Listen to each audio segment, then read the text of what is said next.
Take one. Hey, good afternoon. Good afternoon. My name is Bianca. How are you, Brian? Yes, Brian. And Madison? Madison, hi. Hi, nice to meet you. All right, so welcome.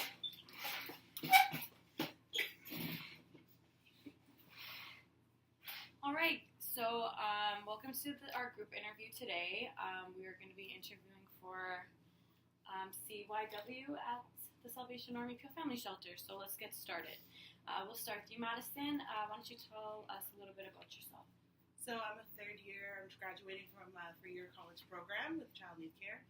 I'm looking to obviously progress in the field of the career that I'm choosing.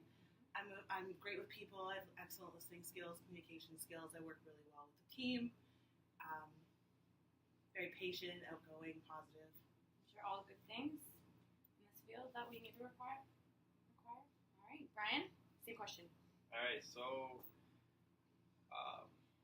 how can I describe myself? Well, I'm a child and youth care in my 3rd year. I've always really enjoyed working with kids that deal with a lot of struggles. So I feel like since I grew up with a lot of struggles that I can connect with them, I have a good way of empathizing for them because I have a lot of the same problems, a lot of common interests. So I feel like me being similar in age to them helps me connect to them better in order to be able to build a therapeutic relationship with them. Good. So that's good, and to have like personal experience too that you want to kind of use and utilize your experiences is really good. All right, let's go to our next question. So Madison, what do you know about our agency or programs that we provide? I know that you guys are very Catholic and Christian oriented. This has a lot to do with Catholicism and Jesus and how he is makes everything good. As well as I know that you guys deal with families and That's good. No, it's good though. We are very Catholic here. We are very culturally sensitive because we have lots of different cultures coming in. However, we do practice the Catholic faith. We're the Salvation Army, so yeah. What about you? Now that Madison has explained pretty much what it is to you, what do you know about our agency and the program specifically that we offer here in the rec room? well, I know that you guys accept lots of families, so you guys are dealing with youth of kids all around the building, of parents that may be dealing with a lot of mental health issues, or parents they may be dealing with a lot of financial issues, which leads them to be into this shelter. So which programs do we offer in rec room? So I know that you guys also help them with Homework Club, I believe it's called. You guys have a pet therapy program I've seen online, and as well as you guys do like a lot of fun activities. It seems to be. So we have homework. We have after school programs. We have homework midday and evening. So you guys would be working with the kids, hands-on, facilitating program activities. And during our homework club, we just do homework, and it's more. It would be kind of more school-based. We want to teach them how to properly act in a classroom. Some of these kids go through a lot of hardship, so we kind of want to show them the ropes because they go through a lot of things that maybe their parents aren't able to address with them. So we kind of like to have a safe haven for them to come here. So yeah, so you guys seem to know a lot about our agency and programs that we offer. So we'll go down to our 3rd question. What interests you in a job at our agency, Madison? I love working with kids, especially younger kids and like middle-aged kids. I've been always told that I was a kid magnet growing up my whole life. Kids were like, they always came to me, they always wanted to be around me. So always growing up, my parents told me like, you have to do something with kids, always do something. Yeah. So then when I got into school, I started exploring like working as like kind of like a CYW from like grade 12 all the way through college, and then growing through all of that and all the schoolwork, I realized that this is definitely something that I want to do because I love working with kids and the families as well. Yeah, and that's important because if you're not a kid-friendly person, obviously, then the program won't be for you. But also, another thing, being a child and youth worker, not only do we have the decency to work with our kids, but the parents as well. So we do a lot of, looking at, history and background, because a lot of that will tell us, and and a lot of the issues that these kids face will stem from that. What about you, Brian? Same question. Why would you be interested in a job at our agency? Well, I believe that I have a lot of experience with children due to placements I've had in the past. So I feel like this would be a good place for me where I can express myself to the children and help them maybe make their day better, day at a time. Just something that I feel like would also challenge me because before working with kids, I've worked with children that had autism and teenagers that had autism. So I'd really like to expand my knowledge and branch out on what I could learn in order to be able to help as many children. Yeah, that's good. So, we are a shelter, so it's a little bit different, and you might get a lot of people saying, like, why would you want to work in a shelter system? You see a lot of hardship in it. Sometimes you personalize it, but I'm sure you know, as child and youth workers, child youth care workers, however you want to say it, our job is to, just make it a little easier for them. So, yeah, that's good to hear. All right, next question. We'll start with Madison. What strengths do you have that would be relevant to the work we do in this setting? Well, I have experience working with kids from the age, I started working with kids by volunteering at age 11 all the way now till I was 21 years old. I've been working with kids, babysitting. I've done volunteer work with running group programs during the cancer relay, the Relay for Life cancers. I worked with the kids. I ran little games and activities with them just to kind of keep them busy while their parents did the run. I've worked in the school setting. Interruption. All right, so now I'm going to give you a scenario.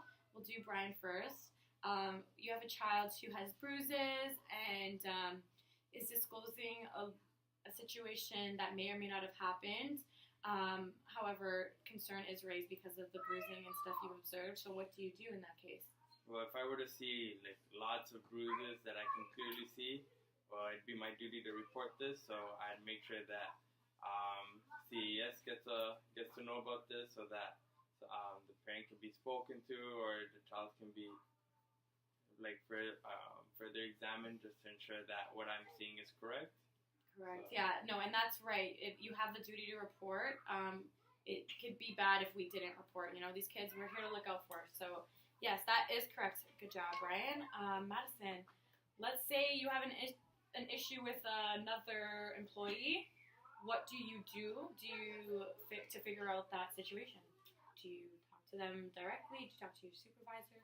Well, what I would do personally is I would try to talk to that person first and kind of see what's the issue and kind of see if we can talk it out on more of just our personal terms, and then if it continues, I would go to my supervisor and be like, hey, something's going on, I've tried to speak to them, we've had an agreement kind of, and then it started progressing downhill, so I just wanted to bring it up to you and see if maybe you have any opinions on how to maybe kind of help the situation better than what we can do by ourselves. And you said it too, you would talk to them first, and that is exactly what you should do because you're working in a team environment.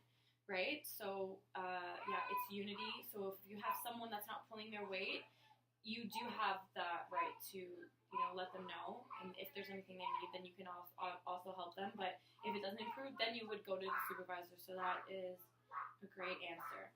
All right. Under the Child and Family Service Act, there's a duty to report. So we just went over that scenario, and you have the duty to report if you have any reason to believe a child is being abused, neglected, so on and so forth. All right. We would like to know how you manage conflict of differences of opinions with others. Tell us about a time you had a conflict with somebody either at work or at school and how you dealt with it. Okay, so an example of this would be sometimes at my last placement, we were here at the Salvation Army. Sometimes we'd all have different opinions. So we'll all hear each other out, and then we try to come to a final conclusion of maybe a mix of our ideas or all of our, whichever one we think would suit best in order to help the children be able to, enjoy whatever our opinion was. Yeah. Okay, that works. That's good. Sometimes, having differences of opinion is normal in the workplace because everyone is entitled to their own opinions, but as long as you're listening and you're being mindful of that, then that's great. Yeah. Madison, same question. Well, basically, is what Brian said. I would also try to like talk to them, get their opinions, their ideas, and kind of merge them all together, incorporate everything, so that everyone has a piece of their thoughts in the outcome of whatever we're doing.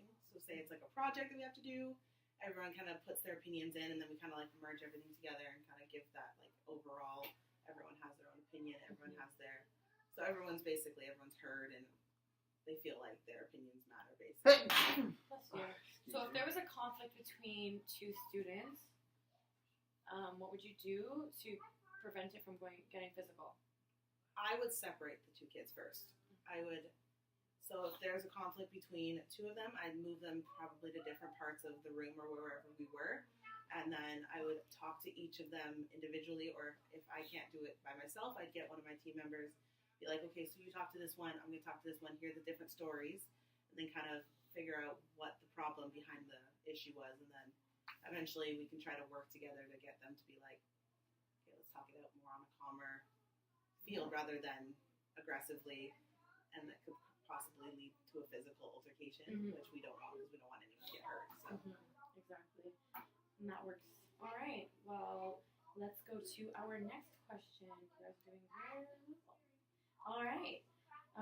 So tell me about your approach to teamwork and provide a specific example on how you function in a group project. Right? I've always been a big fan of teamwork. I feel like I can express myself better when I get other people's ideas as well. Because sometimes when I'm alone, I might get stuck and I won't know how to move forward. So luckily, having a team or a group, I can bounce off their ideas in order to make something better overall. So so when I work in a team, I usually feel like I'm better than when I'm working alone. That's good, because some people don't like to work in a team, but team function can bring a lot of success. Yeah, especially when working with children, because we got to make a good example for them in order for them to see like that they have to work in a team as well. I always feel like that's important. Exactly, yeah, because we are, kind of role models to the kids. So of course, whatever we do, if that's teamwork, and which I'm sure if you were working together as a team, you would display every time you do program. So yeah, no, that's really good. Maddie, same question. Tell me about your approach to teamwork and provide specific examples on how you function in a group project. For me, when I'm working in a team, because as Brian said, I love working with a team. I find it very, very hard to work by myself. More or less, I don't really like working by myself. I like to have other people kind of as support, even if sometimes they don't give their opinions. Just it's like they're there, so it's like if you need them, they can help you. For example, obviously in my placements in the past, I've always been with a team. I've never really done much solo work. So being able to work in a team and function as a team is a very, very big aspect of especially this field, because it's very rare times will you be working by yourself. Most of the time you're working with other staff wherever you are. You're working with people outside of the organization that come in, and you've always got to kind of work with others. It's not really something that you do working with by yourself. Yeah, just being by yourself.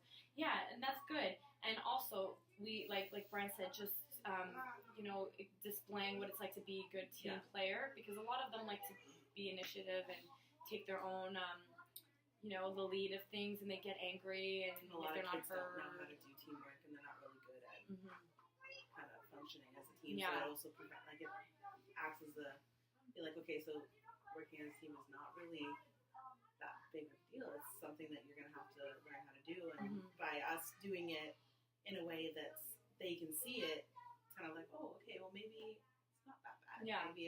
Maybe it can be fun, Exactly. And especially if you get along with your teammates. And also too, CPI, nonverbal intervention crisis, that is to be done with a team.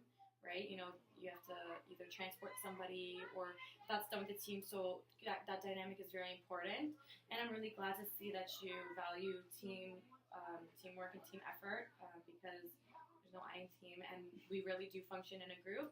So well, thank you both for coming in today, and I think that I learned a lot about you both, and any company would be glad to have you on board. Thank you for coming.